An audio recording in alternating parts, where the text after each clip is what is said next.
মাত্ৰ 4.5 লাখ টাকা এখন কাগজ পাতি এভৰিথিং কৰি গাখনৰ প্ৰাইচটো ৰখাইছে 4.5 লাখ টকা আৰু এইবোৰ গাড়ী নতুন নিলে দৰ্শকসকল বহুত টকা পৰিব আপোনালোকে ইমান টকা দিব নালাগে আজিৰ ভিডিও আৰম্ভ কৰি আছো নতুন পাৰ্কিংৰ পৰা সম্পূৰ্ণ নতুন পাৰ্কিং কেমেৰা ঘূৰাই দেখুৱাই আছো এটা চাওক গাড়ীসমূহ ৰখোৱা আছে কেৱল এইখিনিয়ে নহয় ইয়াৰ লগত আমি এড কৰি আছো তেওঁলোকৰ পুৰণা যি পাৰ্কিং সেই পাৰ্কিংও এড কৰি আছো গতিকে এই পাৰ্কিংৰ এড্ৰেছ নতুন পাৰ্কিংৰ এড্ৰেছ এগৰাকী কৰ্মৰত দাদাই দি দিব দাদা আপোনাক শুভনাম জনাব লগতে এড্ৰেছটো দি দিব হয় নমস্কাৰ মোৰ নাম বিকাশ বিশ্বাস হয় তো চাওক আমাৰ পাৰ্কিংটো আগত আপোনাৰ এক্সেল কেয়াৰ ঠিক অপজিট সাইডত আছিল তো কিবা কাৰণত আমাৰ পাৰ্কিংটো যাতে আমি এৰিব লগা হৈছে তো আমাৰ এই পাৰ্কিংটো আমি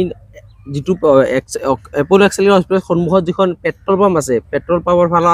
জালকবাৰীৰ পৰা আহিলেও পেট্ৰল পাম্পৰ ওচৰত ৰখিলে পাব বা খানাপাৰাৰ পৰা আহিলেও পেট্ৰল পাম্পৰ ওচৰত ৰখিলে যোগাযোগ নম্বৰত কন্টাক্ট কৰিলে হল তাৰে অলপ ভিতৰতে আছে সোমনাথ মন্দিৰ পথ বুলি কয় হয় আচ্ছা সোমনাথ মন্দিৰ বুলি ক'লে হল বা ঠিক আছে ফোন নম্বৰ থাকিব ঠিক আছে ফোন নম্বৰ আছে কন্টাক্ট নম্বৰ আছে দিয়া আছে এই নম্বৰ হৈতে যোগাযোগ কৰক আসসালামু আলাইকুম নমস্কাৰ মই আজিজুৰ ৰহমান আপোনালোকে চাইছে খবৰ ইত্যাদি গতিকে বলক ভিডিওটো আৰম্ভ কৰো প্ৰথমে ৰখোৱা আছে অশোক লেলেন কিমান চনৰ কি গাড়ী এইখন গাড়ী চাক অনলি হৈছে মাত্ৰ 1.5 বছৰৰ গাড়ী 1.5 বছৰৰ গাড়ী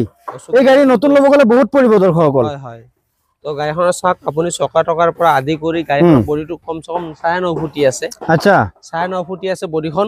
তো আপোনাৰ গাড়ীৰ কাগজ পাতি এভৰিথিং লৈ গাড়ীখনৰ প্ৰাইচটো ৰখাইছে 6.5 লাখ ফাইনান্সৰ সুবিধাটো এভেইলেবল আছে আচ্ছা কিন্তু ডাউন পেমেন্টটো অলপ বেছি দিব লাগিব আচ্ছা মিনিমাম 1.5 লাখ টকা ডাউন পেমেন্ট দিবি দিলে মানে এই বডি তলফালে বডি চুটি পছাটো নাই পাতি চুটি পছা নাই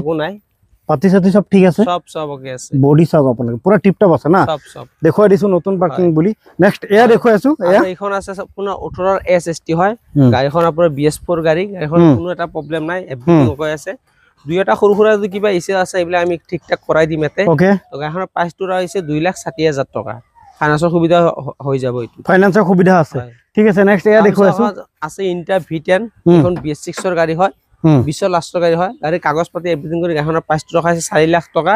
এখন একো এটা কাম নাই গুটেই নকয় হয়তো এই সাইড গ্লাসটো নাই তুমি নতুন লগাই দিম মানে এক পয়সাৰ কাম নথকা গাড়ী নাই নাই নতুন আনিলে জনকত থাকিব ঠিক তেনেকুৱা ইয়াৰ পৰা সেকেন্ড হ্যান্ড নিলে এনেকাই আৰু এইবোৰ গাড়ী নতুন নিলে দৰ্শকসকল বহুত টকা পৰিব আপোনালোকে ইমান টকা দিব নালাগে কিমান টকা 4 লাখ টকা ৰাখা হৈছে 4 লাখ টকাত নিব পাৰিব ইমান টকা ব্যয় কৰিব নালাগে আচ্ছা ইন্ট্ৰা V10 এখন হৈছে ইন্টা V10 এখন হৈছে ইন্টা BS4 বহুত ইন্টা BS4 বিচাৰে তো গাড়ীখনৰ একো এটা কাম নাই মাত্ৰ এটা সাইড গ্লাস আছে নাই সেই সাইড গ্লাসটো লগাই দিম ধুনিয়া হৈ আছে গাড়ীখন একো এটা কাম নাই সৰু সৰু থাকিলে এইবিলাক মই কৰাই দিম এতে গাড়ীখনৰ প্ৰাইচটো ৰাখাইছে এইখনো সেম দামে ৰাখাইছে দুইটাই 20 গাড়ী এটো BS4 এটো BS6 এটো 4 লাখ টকা ওকে নেক্সট তাৰ পিছত আছে এখন BS6 ৰ S গোল্ড ডিজেল গাড়ী হয় গাড়ীখনৰ বডি চৰিৰ পৰা আদি কৰি একো এটা কাম নাই গুটেখিনি এভৰিথিং ওকে হৈ আছে তো এই গাড়ীখনৰ প্ৰাইচটো ৰাখাইছে 3,20,000 টকা ওকে ঠিক আছে আৰু এখন গাড়ী দেখুৱাই আছো গাড়ী চাই পেলাই আপোনালোকে ভাবিব যে এই গাড়ীৰ দাম চাগে 8-9 লাখ 10 লাখ টকা খুজিব কাৰণ নতুনটো বহুত দাম এই গাড়ী গতিকে তেনেকুৱা নহয় আপোনালোকে ভিডিওটো চাওক যে কিমান দাম কয় এই গাড়ী চক কিমান ডাঙৰ গাড়ী চক নতুন কিনিব গলে বহুত টকা পৰিব অশোক লেলেণ্ডৰ তো অশোক লেলেণ্ডৰ এখনৰ আপোনাৰ বডিটো আছে 17.5 ফুট লম্বা ইয়াৰ পাসিং আছে 8.5 টন গাড়ীখন হৈছে BS3 2014 গাড়ী কাৰণ কাগজ পাতি এভৰিথিং কৰি গাড়ীখনৰ প্ৰাইচটো ৰখাইছে 4.5 লাখ টকা ফাইনান্সৰ সুবিধাটো আছে আৰু সৰু সৰু দুই এটা মাত্ৰ 4.5 লাখ টকা 8 লাখ 9 লাখ টকা বিচাৰ নাই মাত্ৰ 4.5 লাখ টকা বিচাৰিছে ইমান ডাঙৰ গাড়ী চাওক আপোনালোকে নি পেলাই ভাড়া মাৰিব পাৰিব ধুনিয়াকে এটা পৰিয়াল নহয় দুই তিনটা পৰিয়াল আৰামছে চলি যাব এই গাড়ীত ইঞ্জিন পুৰা ঠিক আছে না হয় হয় হয় তাগৰা আছে তাগৰা এক হাফ সেলফত স্টাৰ্ট হয় হয় হয় পুৰা একো কামেই নাই চাওক আপোনালোকে গাড়ী দেখুৱাইছো পাতি ছাতি দেখুৱাই দি আছো তাৰ পিছতো ক'ব যে এই 4.5 লাখ টকাৰ গাড়ীৰ বডি বনাওতে 4.5 লাখ টকা লাগিব এনেকা ভাবিব বডি দেখুৱাই দিছো তলফালে কোনো অসুবিধা নাই পুৰা টিপটপ আছে বডি চাওক আপোনালোকে পুৰা টিপটপ আছে চাওক চাইছে গতিকে পিছফালেও দেখুৱাই দি আছো এই গাড়ী গতিকে বলক এতিয়া আমি তেওঁলোকৰ পুৰণা পাৰ্কিঙত যাওঁ পুৰণা পাৰ্কিঙৰ কেইখনমান গাড়ী দেখুৱাই আমি ভিডিওটো সামৰি দিম আৰু এয়া আছিলে নতুন পাৰ্কিং নতুনকৈ লৈছে কেইদিনমান পিছত একদম ইয়াতে গাড়ী ভৰি পৰিব অফিচ বৰ্তমান বনাইহে আছে তেওঁলোকৰ এখন গাড়ী আছে চাওক 2018 গাড়ী SXL গাড়ী হয় বডিটো লম্বা আছে এটো বডিটো 8 ফুটি আছে কাগজ পত্ৰ এভৰিথিং কৰি এখন গাড়ী প্ৰাইচটো হৈছে 2,70,000 টকা মাত্ৰ 2,70,000 টকাত আপুনি গাড়ী লৈ যাব ফাইনান্স হৈ যাব আৰু আপোনাৰ চুটি আহিলে কিবা ডিসকাউন্ট মিলাই দিয়া হ'ব আচ্ছা খবৰ ইত্যাদি চাইলে আৰু ডিসকাউন্ট হ'ব গতিকে গাড়ী বহুত আছে কিমান গাড়ী লাগে আপোনাৰ ঘূৰি যাব নালাগে বহুত গাড়ী আছে ইয়াতে যি গাড়ী বিচাৰে মালবাহী বা কমাৰ্চিয়েল যাত্ৰীবাহী সকলো গাড়ী ইয়াতে আছে মেজিক এক্সপ্ৰেছ এয়া এটা মেজিক এক্সপ্ৰেছ প্ৰথমে আছে এয়া কিমান চনৰ এখন আপোনাৰ গাড়ীখন হ'ব 18 বা 19 হ'ব তো গাড়ীখনৰ কাগজ পাতি এভৰিথিং কৰি গাড়ীখনৰ প্ৰাইচটো হ'ব মোটামুটি 2.5 লাখ মান টকা হৈ যাব 2.5 লাখ টকা না এইবিলাক মেজিক বিলাক ফাইনেন্স নহব আচ্ছা আৰু এখন হৈছে আপোনাৰ এছ মেগা এইবিলাক আপোনাৰ গাড়ী হ'ব আপোনাৰ কিলা 19 গাড়ী হ'ব তো কাগজ পাতি এভৰিথিং কৰি এইবিলাক গাড়ী প্ৰাইচটো ৰখাইছে 2,70,000 2,60,000 আচ্ছা তো সৰু সুৰা কাম থাকিলে সব কৰিয়ে দিয়া হ'ব বা গাড়ীৰ ফাইনেন্সৰ সুবিধাটো আছে আচ্ছা এখন নতুন গাড়ী এখন আহিছে চাওক ইন্টা V30 আকৌ আৰু এটা আহিছে চাওক আপোনালোকে ইন্টা V30 এখন গাড়ী একেবাৰে ধুনীয়া হৈ আছে বৰিচলি সব এভৰিথিং হৈ আছে গাড়ীখনৰ প্ৰাইচ ৰখাইছে 6.5 লাখ টকা ওকে গাড়ীটো ফাইনেন্সৰ সুবিধা আছে কিন্তু ডাউন পেমেন্টটো বেছিকে দিব লাগিব মোটামুটি 1.5 লাখ টকা একেবাৰে কমত 1.5 লাখ টকা দিব লাগিব ওকে আৰু 40% কিবা ডিসকাউন্ট মিলাই দিয়া হ'ব এখন হৈছে এছ গোল্ড পেট্ৰল গাড়ী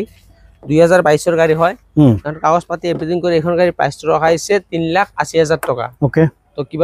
মাজনিৰ দাম কিমান এখন আছে আপোনাৰ জিপ এক্সেল এখন আপোনাৰ কাগজ পাতি কৰি কিনে গাড়ীৰ প্ৰাইচটো ৰখাইছে 1,60,000 টকা ওকে আৰু সৰু সুৰা কাম থাকিলে এইবিলাক কৰাই দিয়া হ'ব আচ্ছা এয়া তাৰ পিছত এখন আছে এখন চাওক বলেৰো 2012-13 ৰ গাড়ী তো এখন গাড়ী কাগজ পাতি এভৰিথিং কৰি 2.5 লাখ টকা হৈছে এখন গাড়ী আপোনাৰ ফাইনেন্স নহব কেছত ল'ব লাগিব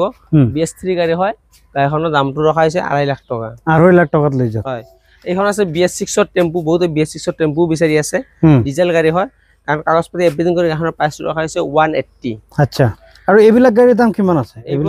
এইবিলাক গাড়ী আপোনাৰ বুকিং হৈছে এইটো গাড়ী বুকিং হৈছে তো এখন আছে চাওক পেট্ৰল BS6 ৰ পেট্ৰল টেম্পু গাড়ী এখনৰ জুটটো অলপ ডিজেলতকৈ বেছি আছে গাড়ীখনৰ কাগজ পাতি এভৰিথিং কৰি গাড়ীখনৰ প্ৰাইচটো ৰখাইছে 1,70,000 টকা 1,70,000 টকা না এইবিলাক টেম্পু ফাইনেন্স নহব আচ্ছা ঠিক আছে তাৰপিছত আপোনাৰ চাওক এইবিলাক এছগোল আছে এইবিলাক আপোনাৰ 21-22 ৰ এছগোল কাগজ পাতি এভৰিথিং কৰি এইবিলাক 3.5 লাখ 3,60,000 পৰিব গাড়ীখনৰ বডিৰ অলপ কাম আছে গোটেইখিনি কোম্পানীয়ে কৰাই দিব ওকে ঠিক আছে এইবিলাক এছ মেগা আছে 18 অলপ কাম আছে না এইবিলাক সৰু সুৰা আছে এইবিলাক সব কৰাই দিয়া হ'ব ইয়াৰ পৰা তাৰপিছত আৰু এখন আছে মেজিক এক্সপ্ৰেছ গাড়ী মানে ধেৰ গাড়ী আছে আপোনাৰ চাওক আপোনালোকে একদম বেছি পুৰণা মডেল বিলাক ইয়াতে এখন আপোনাৰ 19 মেজিক এক্সপ্ৰেছৰ গাড়ীখন ফাইনেন্সৰ সুবিধা নহয় এয়া যাত্ৰীবাহী মেজিক এক্সপ্ৰেছ কমাৰ্চিয়েল কিমান চনৰ ফাইনেন্স টপ এইবিলাক 19 ৰ গাড়ী এইবিলাক মোটামুটি 290 আহি যাব 290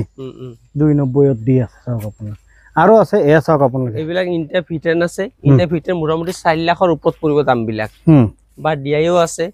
এইবিলাক 18-19 ৰ ডিআই মোটামুটি 4 লাখৰ কাষে হ'ব দাম বিলাক ওকে তাৰপিছত এখন আছে ধুনীয়া যোদ্ধা 1700 যোদ্ধা চাওক এইটো এইবিলাক যোদ্ধা আছে 22 ৰ যোদ্ধা হয় তো গাড়ীখনৰ কাগজ পাতি এভৰিথিং কৰি 6,20,000 মান টকা পৰি যাব গাড়ীটো ফাইনেন্সও হৈ যাব আৰু আপোনাৰ থুৰিতে আহিলে কিবা ডিসকাউন্ট মিলাই দিয়া হ'ব ওকে বহুত গাড়ী আছে বহুত সব দেখাই দিও গাড়ীবিলাক সব গাড়ী ইয়াতে বিকিব লগা গাড়ী আছে সব বিকিব লগা গাড়ী আপোনালোকে যোগাযোগ কৰক ডিসপ্লে দিয়া নাম্বাৰৰ সৈতে যোগাযোগ কৰি আহক কোনো অসুবিধা নাই মেকানিক লৈ আহে যি লৈ আহে এইবিলাক গাড়ী ইঞ্জিন পাতি যেনেকৈ আপুনি চাব বিচাৰে চাব পাৰিব বাধা নিদিয়ে ন আপোনালোকে একেবাৰে নিজে মেকানিক লৈ আহক ড্ৰাইভাৰ লৈ আহক নিজে চলাই ৰানিং কৰি চাওক একো অসুবিধা নাই